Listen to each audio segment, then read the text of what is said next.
Hello, everyone, and welcome back to Coffee with Convery. Today's conversation takes us to a slow down, lean in, and really listen.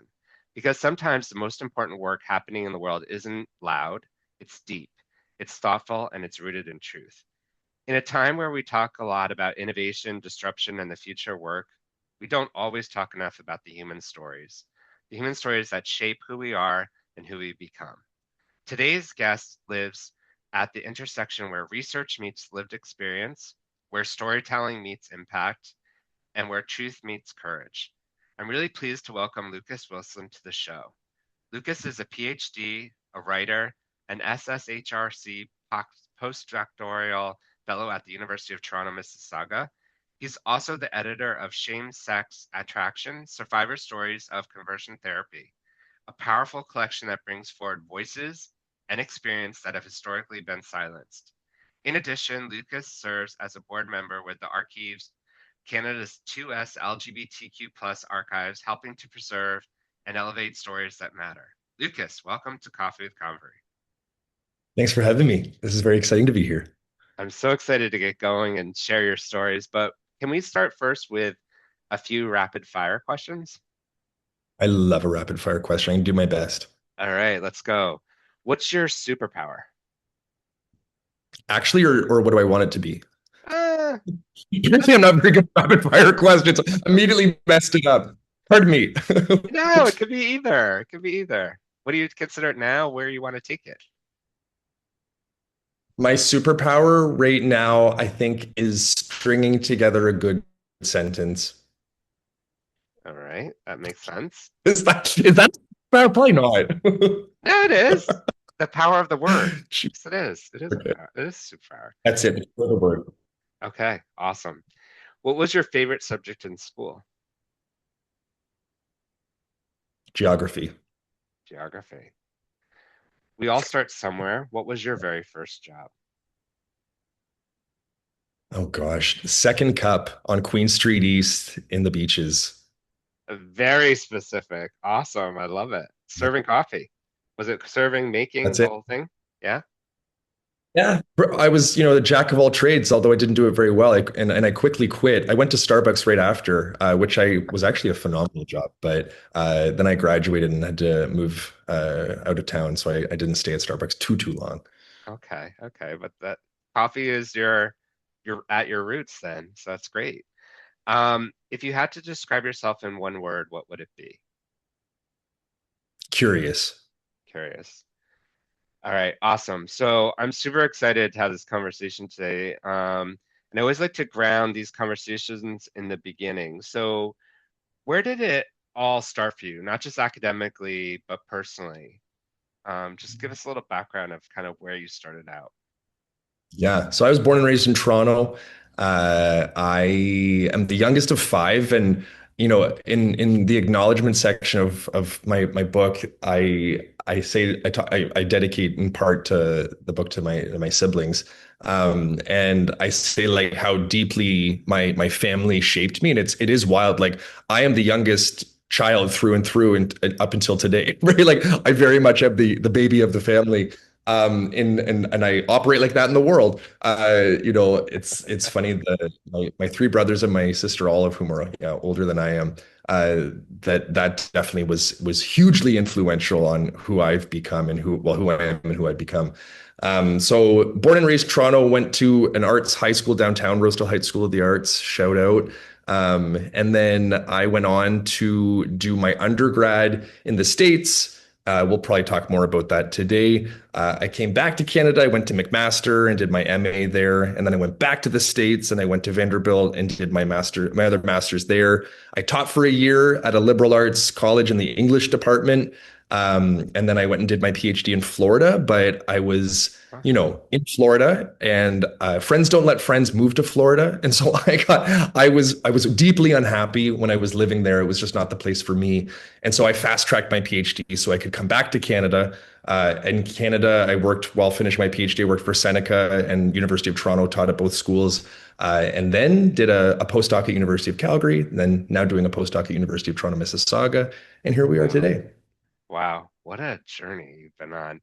When did you realize storytelling, identity, and research were going to be more than just interests, they were going to be your path? You know what? I began my academic career in Holocaust studies. And so I first started with the antecedents of what came before the Holocaust. And I looked at the influence of Christian theology on laying the seedbed for the Holocaust. And I was looking through it by way of narrative through Holocaust literature. And then I did, my research mostly after that was on, the aftermath of the Holocaust. So looking at the intergenerational transmission of trauma between Holocaust survivors, their kids and their grandkids. And again, I was doing this largely by way of literature, but then I started to do some of my research in oral history. So I was interviewing folks and asking them about their experiences. I was largely interviewing children and grandchildren of Holocaust survivors. And I was going to put this into conversation with my research on the literature of grandchildren and children of Holocaust survivors. And as I was doing this research, I was on a fellowship at the College of Charleston, and the head archivist, who was a child of Holocaust survivors, whom I interviewed, and then he and I were talking one day, and he said, you could do this research that you're doing in literature and in oral history, but look at evangelicals. And at that point, he knew that my academic interests were turning towards evangelicalism, largely because I was leaving evangelicalism. I was a very religious person for about 10, 11-ish years, and or a little bit over that, should I say. And after I was deconstructing my faith and I was deciding that this was not for me, I was increasingly interested in like, how in the world did I ever get involved in, high control Christianity? And so his idea really stuck with me. It started to germinate where I thought, well, gosh, I could actually interview people who were similar to me, people who have, similar life experiences as queer folks, but also people who were religious. And so that started to really, again, that idea haunted me for a while. And as I was again going further in my research in the Holocaust and looking at the grandchildren and children of Holocaust survivors, I decided that I needed to start to also separate myself, at least on paper, from my evangelical past. Because within academia, if you went to Liberty University, which is where I did my undergrad, it's not a cute look. It's not something that looks good on your resume. And I thought, well, gosh, I need to separate myself from this school. So I started writing just, op-eds in queer publications, queer news outlets, Queerty, LGBT Nation, that kind of thing. And I started writing about my experience as a queer student at this really, conservative university, specifically my experience in conversion therapy. And so what happened was these articles that I was writing they didn't blow up in the sense of like I was on, in the New York Times. But for me, they kind of, they had a life of their own where people started reaching out to me saying, oh gosh, I read that, article of yours.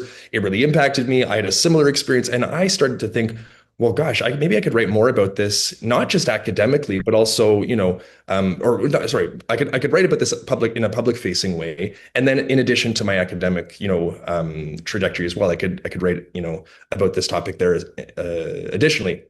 So I did. I started writing, and the more and more I wrote, the more and more I spoke about it. It just kept snowballing, where one opportunity led to another opportunity, to the point that I was one day at the doctor's and I was, just waiting to get a checkup or whatever.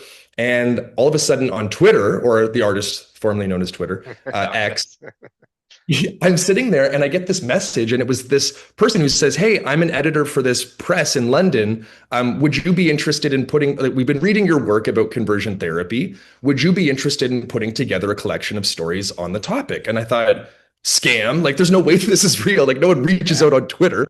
So I looked up the editor, I looked up the press, and sure enough, both were legitimate. I responded. One thing led to the next. I had a contract, and then I started working on the collection.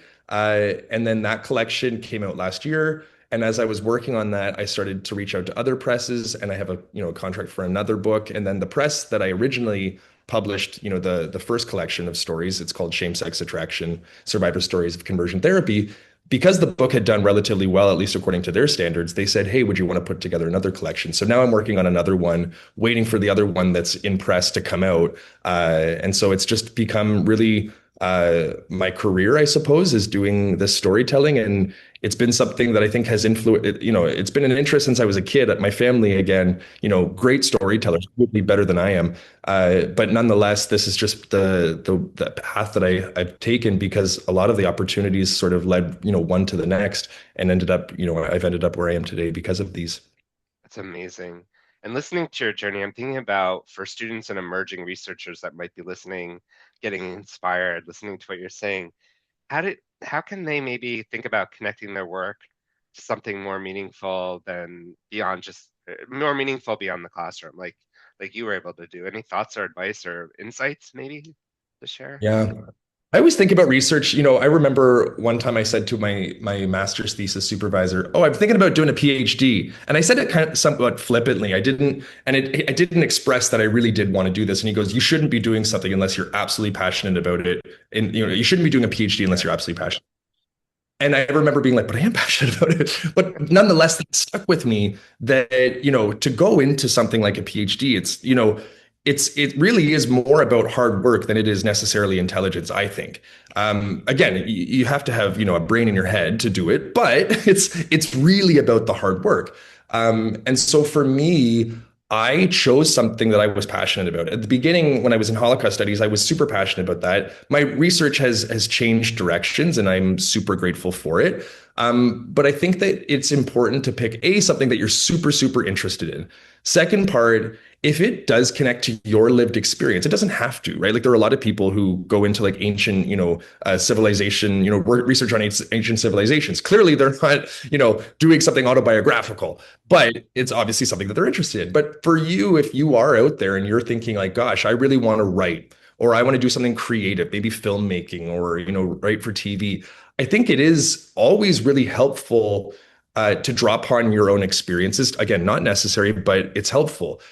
You are an expert about yourself, first and foremost. Like you know more about you than anyone, but also your lived experience. If you come from, you're, a black student, you're a queer student, you're, a differently abled student, whatever it is, you have that lived experience, which is going to inform how you write about or talk about or, represent whatever topic you're trying to explore or represent or talk about.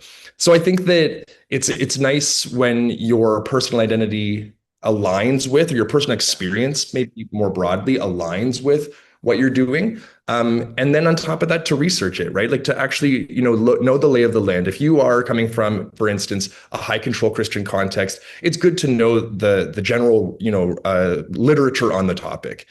So to have an informed perspective, not just a personal perspective, but to have these two things in conversation, as well as if this is all about, relates back to what you're super interested in, I think it's a perfect recipe for doing something good and something meaningful and something productive. Yeah, some great perspective there. Thanks for sharing that. I also wanted to ask you, there's courage, really, I think, in both doing the work and amplifying it. Where does that courage come from you?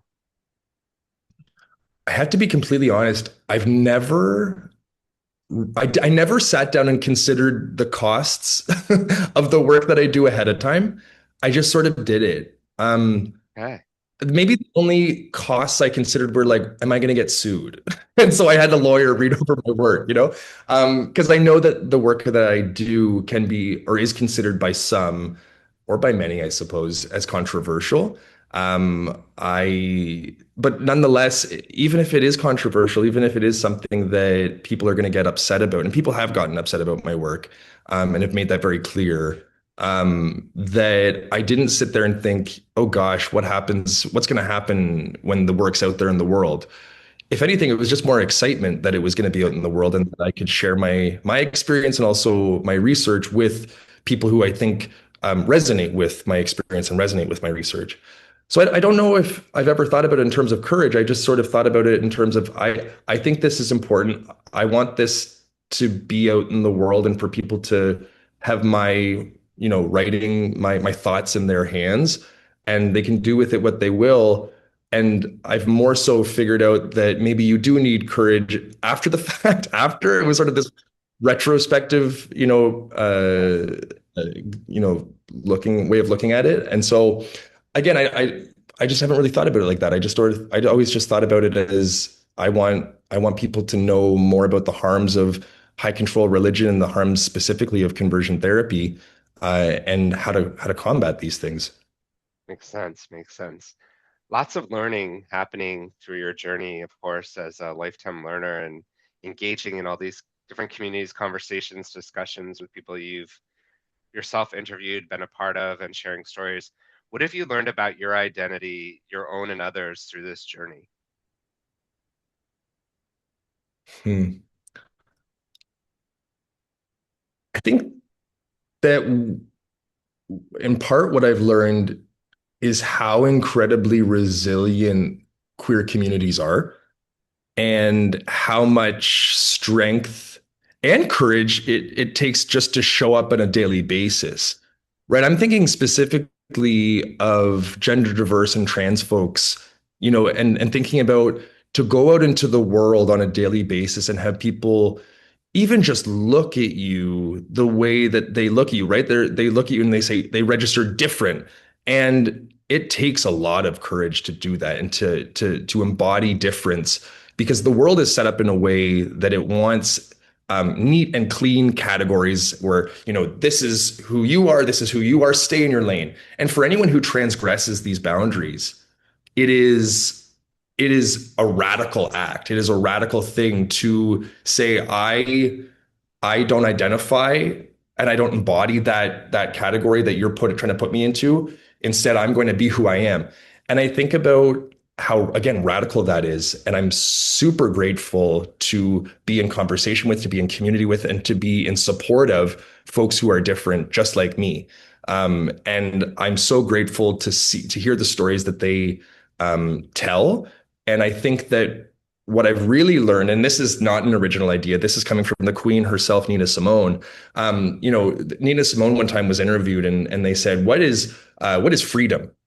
And she sits there and she just, immediately just, says back to the I guess the interviewer, and says, "No fear. That's freedom. No fear."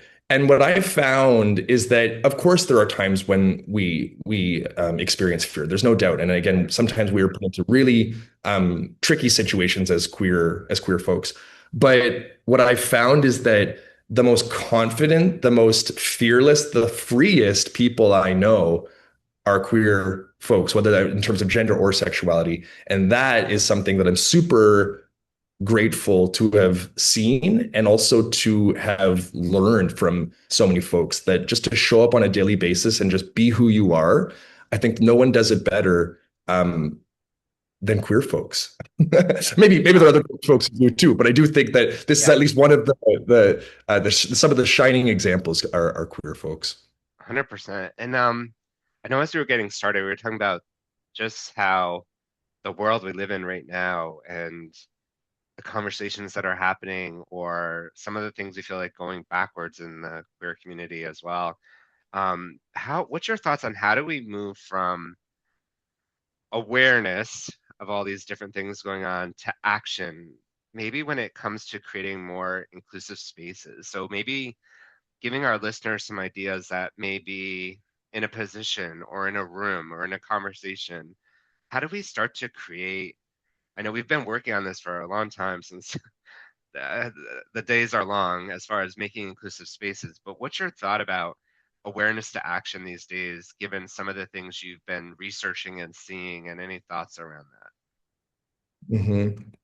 Um, I think a few things. One is um, being visible Hmm, and being willing to. And again, this is of course a very privileged thing to say, and I understand what I'm about to say is a very, requires a lot of privilege. But I want to just hear me out, I suppose, is what I mean to sure, say. sure.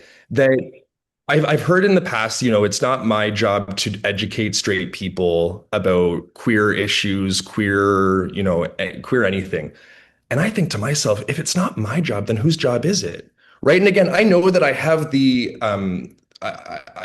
sort of, I've been trained to do this. Like this is what my training is legitimately pushed me to do, is to communicate myself, to articulate myself, and to present reasoned, rational, human arguments for why for anything really. I mean, that's what the academy does, and I know that I have that. However, I think to myself, like I have family members who have asked me some really wild questions. I've had some friends ask me some really wild questions. And I know some people would say, well, it's not your job to answer them. It's not your job to put out that emotional labor. But again, if it's not my job, then whose job is it? Like, I don't want to be, I want to be the person who they see as a safe space to ask me questions and I can give them solid information, evidence-based information to say, well, this is why you should treat gender diverse folks with respect. Like, you know what I mean? Like, I've had people ask me really, again, sort of crazy questions. So I think that that's one thing. I also think that, we're none of us are able to save or change the world ourselves. And we're not able to be all things to all people. We can't do everything. But we each have an arena in our lives, sort of a sphere of influence where we can bring about change. And so if you are in, downtown Toronto and you're able to work with, at-risk youth or, people who are at risk of experiencing homelessness, then that's the work and you feel passionate about that, then phenomenal. Be that change that you want to see in that area. If you're from rural, Saskatchewan, and you only have, there's a clinic nearby or a vet's, a veterinarian nearby, and they're looking for volunteers and to help, unhoused animals or whatnot. Phenomenal. And that's what you're passionate about. Phenomenal. Like, right. Like make that difference in the area that you can and don't feel pressure that you need to change, everyone and everything. Do the work that you can do wherever you are in your specific location, both geographically and sort of like, phenomenologically. And I think that this is a way of, again, affecting change in a very tangible, real world way. Do what you can do. Don't feel overwhelmed that you're not doing everything because again, none of us can. So I think being Nice. both vocal, being representative, showing up when we can, when we're safe to. I also understand that sometimes it's a safety issue to show up. Perhaps again, in rural places, it's not as safe to show up as a queer person and just sort of be out and proud. And I mean, it would be amazing if we all could in those spaces, but I know that it's not always our reality. And so what I will say is when we can speak up, when we can do and do what you can, and whatever you can't do, that's well, you can't do it. Yeah. No, that's some great insights. Thanks in sharing that. And I wonder if thinking about, I love what you're saying about being visible and then what you just shared.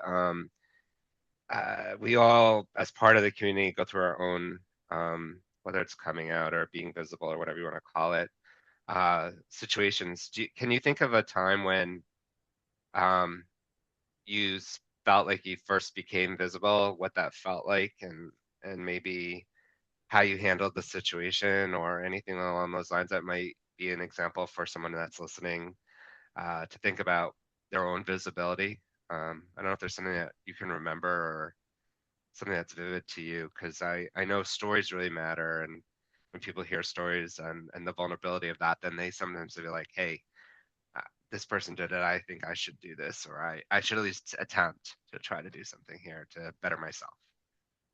Yeah. So I'll rewind a little bit, and Sure. I think I've alluded to this, or maybe even said it. I went through 4 years of conversion therapy, and a part of my conversion therapy experience, and I went through conversion therapy at that university that I talked about, my undergrad, Liberty Mhm. University in Lynchburg, Virginia. There's a lot to say about the name Lynchburg. We'll put a pin in that for now. But I went That's another through podcast. That's another podcast. Oh, geez, Liberty. And so, what after I left, or pardon me, I should say, when I was in conversion therapy, a big thing that I was taught was behavioral modification as a means of changing my gender identity, gender expression, and ultimately my sexual orientation, which is to say that if I were to quote unquote act like a man, over a span of time, I wouldn't just act like a man in, over, the course of like a year or two or three or four. I wouldn't just act like a man. I would actually become a man. And part of that understanding of, what is a man, quote unquote, is a straight man, at least in the estimation of conversion therapists and my conversion therapist specifically. So I was taught to affect a very masculine, macho persona, right? To be, which is funny looking back because like me today, I'm just like, I'm a big old homosexual. And so like, this is just not, who I am. But I was taught that I had to walk a certain way, I had to talk a certain way, I had to sit a certain way, I had to do a lot of, again, act. I had to perform a brand of hegemonic masculinity that just did not align with and does not align with who I was and am. And so I would, there's what I guess some folks call gay walk, right? Where we walk very quickly. It's almost like we're just trying not to get beaten up. And that sort of, translates into our adulthood where we're just trying to get from point A to point B. Or when I sit, if I cross my legs, meanwhile, I actually learned to cross my legs from my dad. So take with that, take what you will from that. But I remember, always having to change and modify and edit how I showed up in the world, how I presented myself in terms of gender presentation.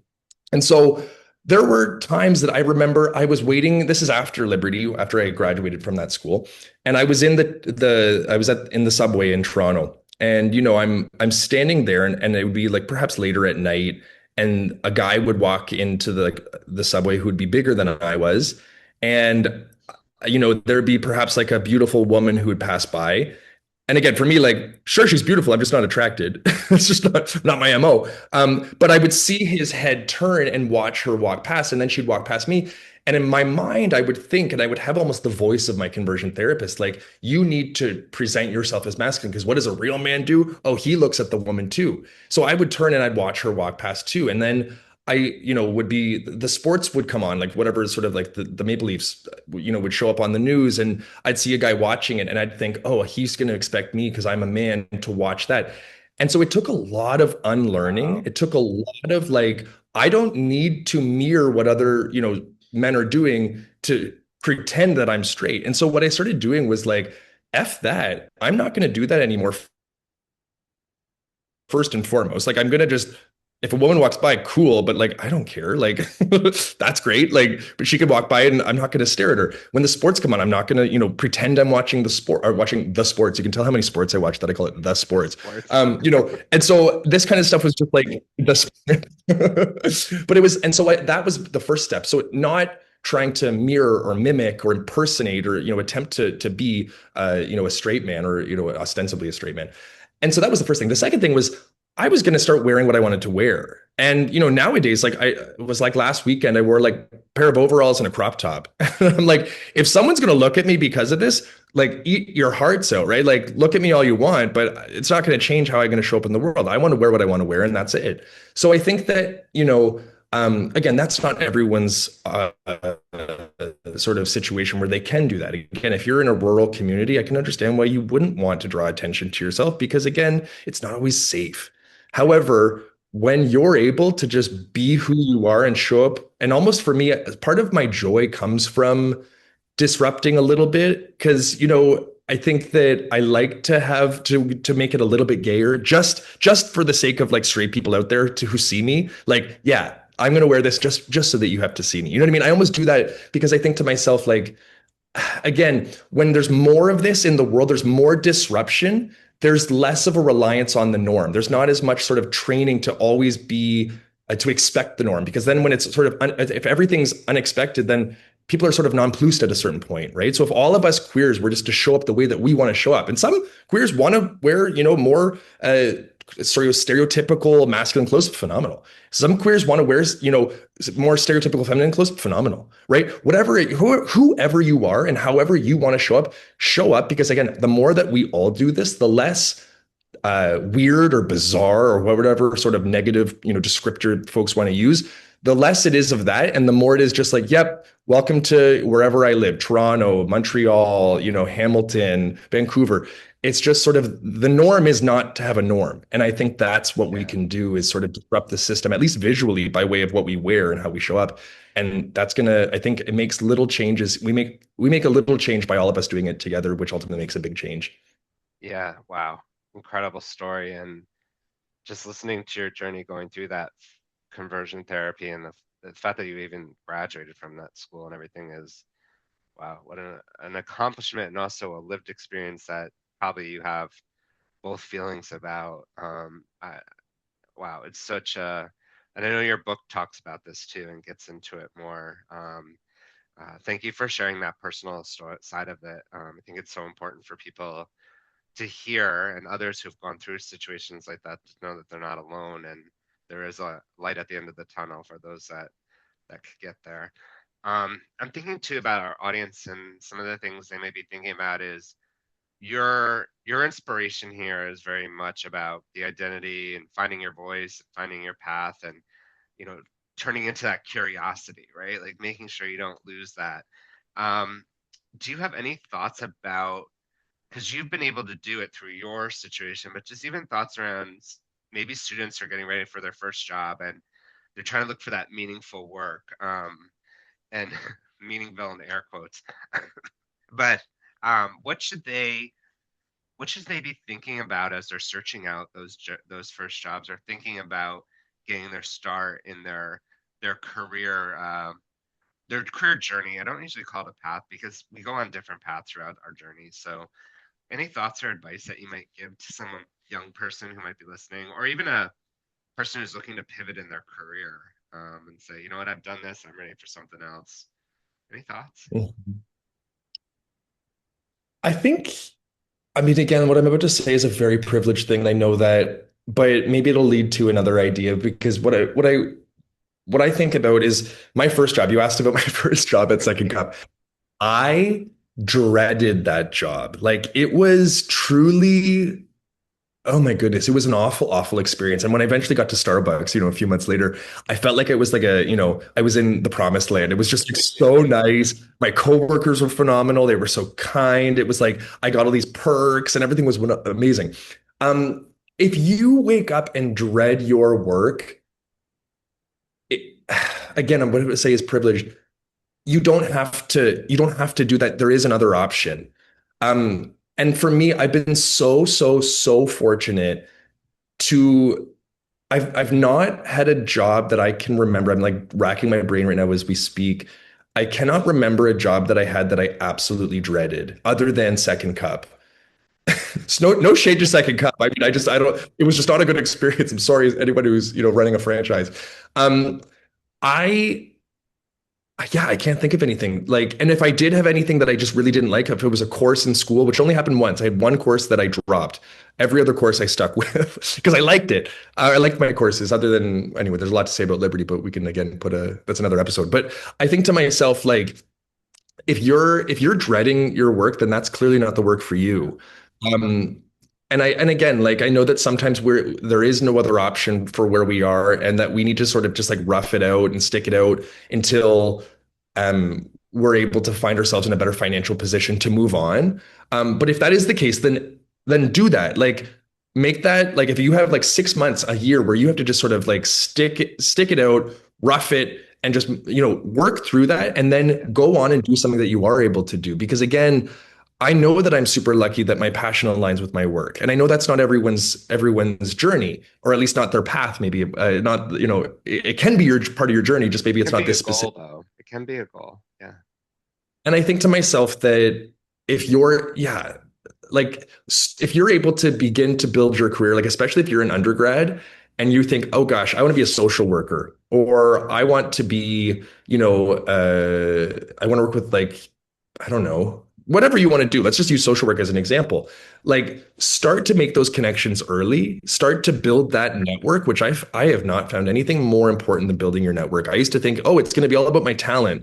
And then I saw where that took me, and it wasn't necessarily nearly as far as what I found with by networking and talking to people and not being exploitative or sort of extractive, right? When you meet with someone, not to be like, hey, what can you do to help me? It is not about like, if anything, it's about helping them first. And then maybe down the line, you can ask for a favor. But it's so important to build relationships. And again, not ones where it's like, I'm trying to get something from you, but simply because you like that person. And again, going back to what you enjoy. If you enjoy that person, cultivate that relationship, stay in contact with them, check in with them every so often, right? Like, and again, not to just get opportunities, but legitimately, I have so many people who I've met throughout the years who I just like email every so often, like, hey, how are you? Because I legitimately I'm curious, how are they? Like, I want to know. So I think that all of this builds towards like finding something you're passionate about. If you know what you're passionate about, pursue that. Find what, people who are like-minded and work with them, collaborate with them. Don't try to just take things from them so you can build and, move on in your career. But again, like foster and create a network of people who love what you love and can work with you and you can work with them. Ultimately for the goal of really like doing work that you find meaningful. I think these are tactics, or not even tactics, they're just like necessary Yeah, sort of like steps. I don't think I want to think of it as in terms of strategy, but more so just in terms of like find people who love what you love and become friends, right? that's it. I think that's it right there. And I love what you said too about the network and going at it more from like how you can help them and then how that opens up doors and just yeah, great thoughts and thank you for sharing some of that. I think that's a lot what people need is that inspirational idea of, don't just think of it as going to that networking event. Like think about it. Networking happens everywhere. Barbecues, at the beach, wherever you are, like, you can meet people and talk and find commonalities, right? And that's where it really opens up. And then you can showcase your talent in the appropriate ways. I want to shift the conversation now a little bit to the work you do with the archives, Canada's largest 2S LGBTQ plus. Um, it feels like it's not just preservation, but it feels like it's also about a legacy. Can you share, first of all, what the archives is and why it plays such an important role in the queer community and trans community in Canada today? Yeah. So the archives is based in Toronto, that we are a national collection or collections. We are a national repository for archival collections that relate to the two S LGBTQ communities across Canada. There is some international stuff too, but it's mostly focused on Canada. We're about preserving queer history, right? We are about making sure that we know our past. And of course, first of all, I should say that queer history is human history. Like we've been here forever. The problem with queer history has been about actually preserving what happened to us. And so the further back in time you go, and the further back in time when, of course, being queer, being gender diverse, being sexually diverse was not welcomed or loved by the majority, that it's harder to find that history. So, really, again, our history has always been, we've always had a history. It's just a matter of what do we have that remains that documents that history. And so our goal is to collect, preserve, and disseminate really as much of these historical documents and archives that we possibly can. And so a big part of that is again preserving it, but then again, what do we do with preserving it, right? We don't want to just have it in a repository and then keep it behind closed doors and sort of like lock it up and for us only. Like that's what's the point? What's the purpose? So from there, we invite researchers to come and use the collections to write queer history, right? These are the documents, the historical documents, the primary sources. We also have some secondary sources, but it's mostly the primary sources. And with those primary sources, historians or academics or writers or artists come and use those primary sources to build histories and to tell these, the narratives that connect all these little documents together and to craft a greater narrative, a greater historical sort of story. And so that's a big part of it too, that we work with a lot of academics and writers and artists. From there, we also do a lot of community programming. So folks who come and use our collections or folks who don't use the collections, but are writing about queer topics, come to the archives and present. And so there's a pretty active roster of invited speakers who come in and share. There's also art exhibits. There's also historic like history exhibits. There was a women's bathhouse that was raided not too long ago, and there was a whole exhibit about this bathhouse raid that was at the archives earlier. I believe it was this year, might have been last year, but I think it was this year. So we have again different exhibits, we have different speakers, we have different presentations, different performances that'll happen on site, and this is again maybe the third part of what we do, the programming side of things. Very cool. And people in Toronto and visiting Toronto can come and check this out. Yeah, so folks can definitely come and check out our events. They can come and check out the space. They can come use the archives. We also, I was super excited to do this. We relaunched this year our fellowship program. So for anyone who is a researcher or an artist or a writer, if they want to apply to come to the archives and use our collections and receive a little bit of an honorarium or sort of like a stipend of fellowship, not an honorarium, pardon me, they can come and again, they have to apply for the fellowship, and if they get it, they get paid to come and use the collections. And then there's also a fellowship for those who are, I think, within like 100 kilometers of Toronto. That is a non-stipendary fellowship, so we don't offer money, but you can come and use the collections as a fellow. And so both of these are options for anyone who's interested in coming Wow. to the archives. Yeah, amazing. I've been there once myself. It was pretty impressive at an event. But I feel there's always something more to learn or more to do and to be involved with that. So thank you for what you do in that role to support keeping our history not just preserved, but a legacy and action oriented for what's going on today and continues to go on. Looking forward, I'm curious what your thoughts are on, kind of two things. First, what conversations do you still need to be having that aren't happening enough today? Do we need to still have? Sorry, not just Yeah. you. Yeah, fair. I most of my headspace is occupied by conversations about the intersection of gender, sexuality, and religion. I am right now putting together a new anthology of stories called Queer and Trembling Stories of LGBTQ Religious Trauma. And that's in addition to the other collection I have about queer experiences at Christian colleges, universities, seminaries, and divinity schools. That one's called Don't Ask, Tell All Stories of Christian Colleges, Anti-Queer Regimes. And so these are two new anthologies of stories written by folks who come from high control Christian contexts. Okay. And these are conversations that I think we need to have because there are more people out there who come from religious backgrounds who were wounded by these high control, religious contexts. I think in Canada specifically, we oftentimes think that we're not a religious country. And it's true, by and large, like Canada is not overly religious, at least not in the same way that, say, the US is. However, there are a number of high control religious communities throughout the country, whether that be Christian, Muslim, Jewish, or beyond. And I think that oftentimes when, at least when I talk to people, if I'm at the beach or if I'm, at a party or visiting a friend and I'm meeting someone for the first time and they find out that I come from a really, really conservative Christian background, they look at me like I'm an alien, right? They look at me like, oh my gosh, like, where did you grow up? And I'm like, well, I grew up in Toronto. And they're like, what? And they're almost surprised by the fact that we have a lot of really high control religious, communities in Canada. And beyond, again, we go to other countries and it's perhaps even more so. And so I think that these are conversations that people oftentimes feel uncomfortable with. And people, anytime anything comes to sex, politics, and religion, you sort of shy away. And the Canadian sensibility is to sort of like cover your eyes and clutch your pearls.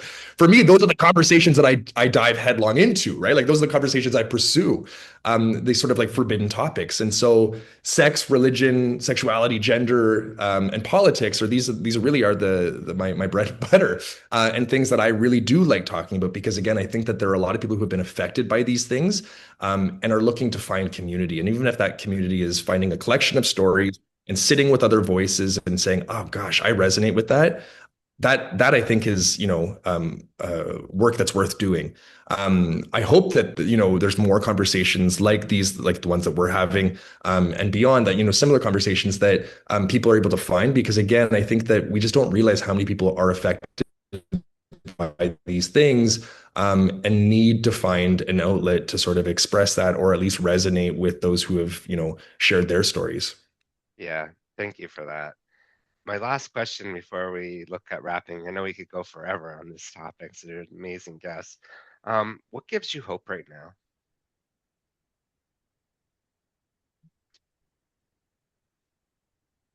Drag queens. Drag queens give me hope. I think I think drag queens are and have been the front runners in the fight for queer rights. I think that drag queens are these highly visible gender, well, there's a different term I want to use, but it's not so academic. They present themselves in a way that again transgresses a lot of the expectations for what it means to be, a gendered person in the world, right? I think drag queens and drag kings are doing the Lord's work. That they are out there, they are front and center, and they are talking about things that need to be talked about. They are having conversations that need to be had, and they are wildly vocal and they're vulnerable, right? Like they're out there putting their literal bodies on the line in some cases. In some places, let's think about certain states where to wear clothing that is not proper, quote unquote, to your, sex assigned at birth, that this is in some places illegal, right? That gender or drag performances in some places are illegal right now in North America. And so this is something that I think that queers, we need to support, uplift, champion our drag queens because these are the people who are doing, I think, some of the most important work that a lot of folks are simply unwilling to do. And if they're unwilling to do it, then they better put their money behind these people who are doing that work. Yeah. Wow. Love it. Great. Drag queens, drag queens. All right. One last thing. Where can people find you, your book, your writings, any places you encourage listeners to follow up and to see the works you're doing? Yeah, so all of my books are available wherever you buy your books. So if you, and I always say, like, don't go to Amazon, go to your local bookstore. And you can request my books. You can request, or also if you're in the US, bookshop.org is a good website to use. It Okay. supports local bookstores. But in Canada, go to your local queer bookstore. Go to your local bookstore for that. Again, you can find it on Amazon. You can find it on Barnes and Noble. You can find it on Indigo, all this kind of stuff. But I would always just say support the local bookshop. Just go and request it, and then it'll be there if it's in like a week or two. So there's that. But the other thing is that if anyone's interested in following me on social media, I'm Luke Slam Dunk Wilson on Instagram. I'm Luke Slam Dunk Wilson on Threads and Luke Slam Dunk Wilson on Blue Sky.